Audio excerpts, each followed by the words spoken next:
Falar em oração, né? O maior resultado foi, como eu disse, minha mãe vinha fazendo uma campanha de oração e aquilo ali era também resposta da oração dela, né?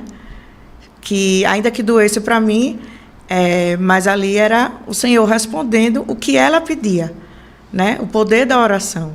Então, e hoje tudo na minha vida, né? Primeiramente debaixo da potente mão do Senhor e segundo debaixo das orações dela, da minha mãe. Sim. E esse processo também foi debaixo dessa oração.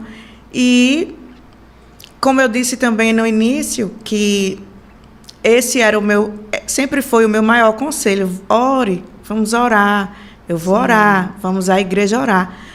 É porque eu aprendi que essa era a maior ferramenta. Né? E tem coisas nas nossas vidas, tem situações que a gente passa, que se vê perdido e até sem forças, que só nos resta orar mesmo. Confiar. E esse processo foi justamente isso. Deus me tirou algumas coisas, eu me vi sem chão, né? sem rumo, mas só me restava orar. Confiar. E foi orando que eu fui vencendo, que os dias foram passando e que Deus foi me fazendo entender o trabalhar dele comigo. Que, como eu falei, o processo foi só o início da transformação. Aquilo era para me moldar. Para ali fazer uma mulher melhor. Sim. Para assim, fazer enxergar. Toda como você também foi forjada.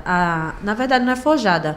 Eu olho para você, eu olho você como uma mulher com um temperamento dominante. Sim. Então, o dominante, ele é o líder. Né? Controladora, ele, né? ele tem a liderança ali nas mãos dele e que tem, como todo temperamento, tem o seu lado positivo e tem o seu lado para ser trabalhado, né? Sim. Então, como você sempre foi a líder, até esse papel nós mulheres precisamos nos analisar. Sim. Porque, assim, a liderança geralmente ela vem de quem? Na nossa casa? Do homem. Do homem. Então, assim, tem muita mulher que tem esse temperamento de liderança e quando chega num relacionamento, muitas vezes, o homem em si, ele começa a tomar outro papel. No começo é até bom, porque a gente tá mandando, tá tudo bem. Você acha mas que e tem um aí controle. Depois? É. Quando a gente quer que o homem se posicione como homem, que a gente quer que o homem se posicione como o provedor, e o provedor que eu falo não é só o financeiro não, certo, mulheres? É sobre o provedor de tomar rédea da situação, de nos proteger. Iniciativa, né? De chegou qualquer coisa, não, eu resolvo. Aí a gente começa a colher as consequências, né, Mari? Com certeza. E Deus, ele foge a gente para que a gente olhe para a gente e diz, não, eu vou botar o pezinho para trás porque eu vou permitir receber mais do que dar. Sim. E aí existe a transformação da gente, né? De dentro para fora. Esse é um dos pontos da transformação, né? Que a gente precisa entender que não é a gente que controla nada. Nada. É verdade. Não é a gente. E ninguém tem poder de controlar o outro, né?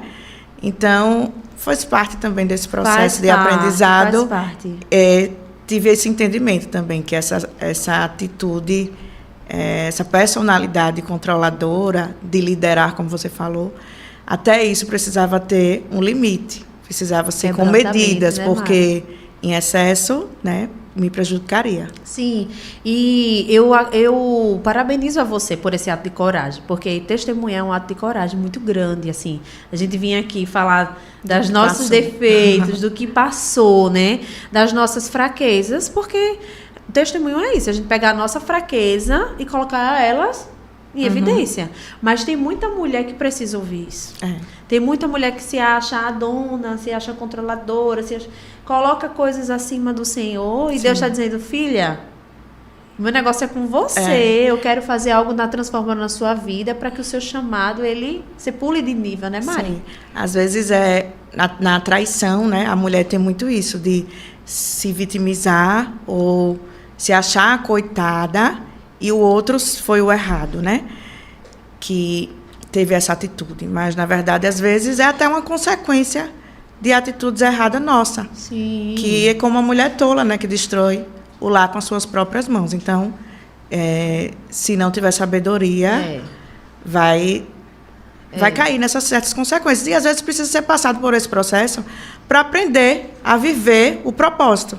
Exatamente. Porque, talvez, se eu não tivesse passado por isso, e quando chegasse o momento de viver o propósito, que Deus escolheu para mim, eu não saberia me comportar, ou talvez repetiria os mesmos erros do passado, né, que ocasionou em tudo isso. Um relacionamento sem confiança, né, um relacionamento imaturo, controlador, que não era isso que Deus queria para mim. Né? Deus queria me moldar e transformar, como eu falei, e hoje ser uma Mariana melhor como filha, como amiga, como namorada, né? Transformada depois desse processo. Amém, por isso. E assim, o Espírito Santo estava falando agora comigo, nós não estamos falando que a culpa é da mulher, certo? Não é sobre isso. Porque traição, ela fala sobre o caráter, não é sobre isso. É falando que no processo de cada um existe uma transformação. No caso da Mari foi essa, no seu caso pode ser outro completamente diferente. Sim. Cada caso é um caso, existem casos isolados, né? Sim. O que nós devemos fazer é abrir o nosso coração, permitir que o Senhor entre e faça conforme a vontade dele, Sim, né, Mari? O que eu falo não é de culpa, né? Quem é o culpado, não é sobre isso. O que eu falo é sobre de cura, né? Isso. De cura, de tratar. De cura não é interior. que você não seja culpada ou que seja a culpada. O que é mais importante nesse processo é o que tem em você que precisa ser moldado, curado e transformado. E ser verdadeira com Deus, né? Sim. Ser verdadeira com Deus e conosco. De dizer assim, Senhor, eu preciso que o Senhor trabalhe nessa área da minha vida em específico. E abrir para o Senhor. Dizer se é verdadeiro, porque às vezes a gente quer encobrir. Sim. A gente quer botar a culpa no outro, como a gente já falou mais na frente. A gente não quer assumir o nosso erro. E aí dói mais. Como você falou agora, ser verdadeira. Eu lembrei que hoje cedo eu abri a minha Bíblia, né? E uma agenda minha de anotações de oração. E eu abri exatamente numa página de julho do ano passado, há quase exatamente um ano, que eu fiz um propósito de 21 dias de oração pela minha vida sentimental. Eu abri essa agenda hoje, eu nem lembrava dessa anotação. Eu disse como Deus é perfeito em tudo que faz e nos detalhes. Eu hoje vou testemunhar da minha cura e transformação, de um processo que eu passei na minha vida sentimental, e Deus me faz recordar daquilo ali, daquela oração, daquele propósito, que eu passei 21 dias, inclusive, tinha um pedacinho da folha do calendário, e marcado os 21 dias, para eu confirmar que eu fiz aquilo ali, que eu fui fiel a Deus. Meu Deus. E hoje ele me responde com a total fidelidade dele, testemunhando do que ele fez. Meu Deus. Amém. Às vezes eu olho assim para o Senhor, eu fico, meu Deus, como o Senhor é perfeito. Perfeito. Ninguém explica a Deus. Perfeito. Ninguém explica a Deus. Como ele é fiel, como ele ama, assim, muitas vezes na nossa vida, assim, dizer assim, eu tô com você. Sim. Ele ama honrar os nossos propósitos. Sim. A nossa renúncia. E eu lembrei, eu carrego uma palavra comigo, uma frase que foi até da nossa amiga da Jajá, que ela falou, a obediência gera milagres. Verdade. Né? E ela falou isso para você, depois você falou para mim, e aquilo gerou em mim, eu caminhei com essa palavra, a obediência gera milagres.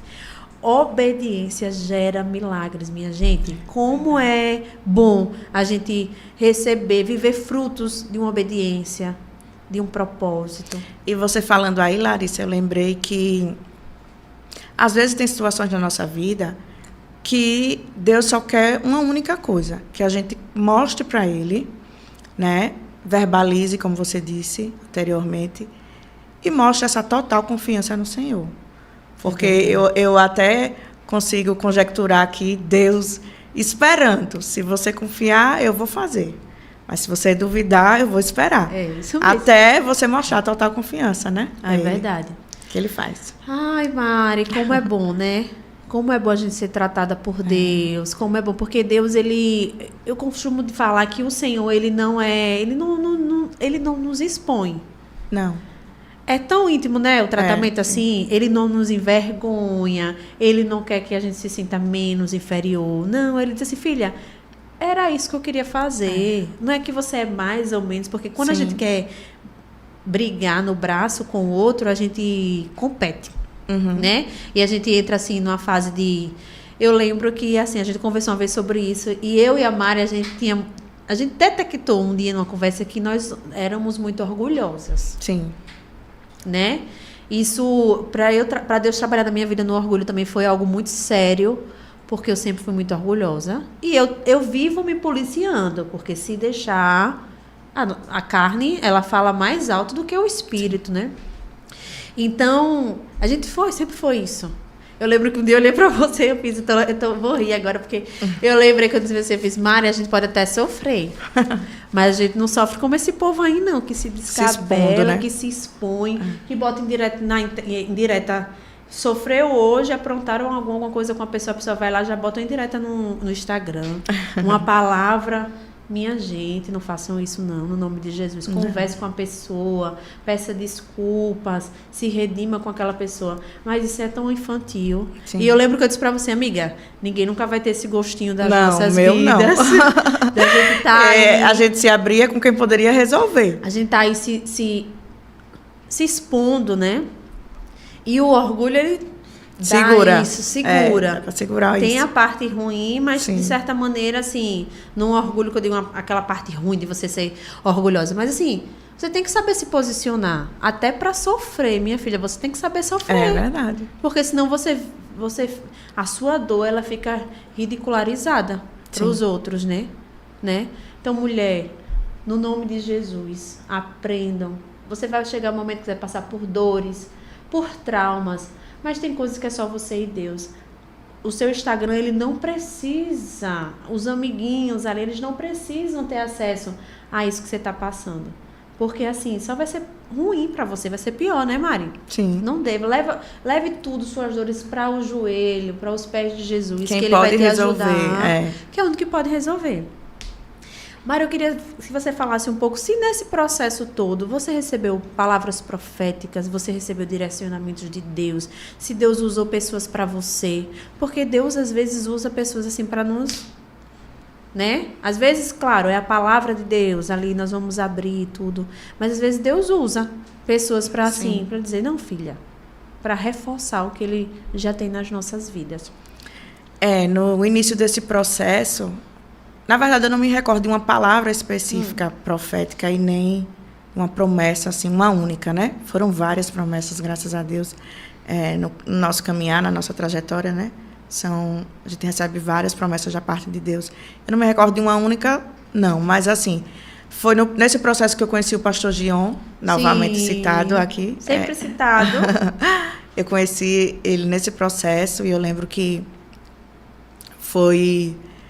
Acho que através da vida dele que iniciou a minha cura mesmo. Minha cura, além de emocional, a minha cura espiritual. Sim. Através da vida do pastor Gion. Ele me falou, me entregou umas coisas da parte de Deus. Deus usou a vida dele para ir lá no profundo dessa ferida, que eu vinha tentando, às vezes, até camuflar, né? E ele me dizia várias vezes, que não foi só uma única vez... que Deus tinha grandes coisas, que Ele via um caminho lindo a percorrer. E eu entendi que eu só iria chegar nesse caminho lindo se eu confiasse, né, e seguisse junto com o Senhor. E aqui eu quero honrar a vida dos meus pastores, né, Stephanie e do Gion, que são uma bênção. Na época que eu conheci a pastora ainda era evangelista. Sim. Mas ali eu me apeguei a um casal de jovens que serviria para ser exemplo para mim, para me fortalecer e para me encorajar nessa caminhada. E eu acho que já tem uns 8 anos, 7. E eles, não lembro de uma única palavra, mas eles foram os meus guias mesmo, espiritual, nesse processo de cura. E eu acredito que o pastor Gion e a pastora Stephanie, assim... eles abraçaram essa turma jovem, essa turma adolescente aí, porque eles são jovens. Sim.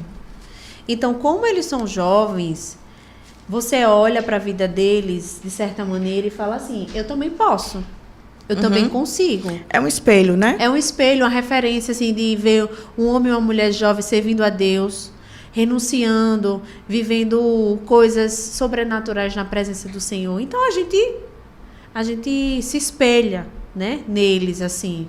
Por isso que cada vez mais esse ministério tem crescido, a Casa da Promessa tem crescido, eu acredito por conta disso. E deles serem ali muito acessíveis, Sim. Né? Tem muito isso também, eles são muito acessíveis, assim, como foi para a tua vida, para a vida das meninas, para a minha vida também. Então, de certa maneira, cada vez mais, o Senhor tem feito aí poderosamente, né, Mari? Glória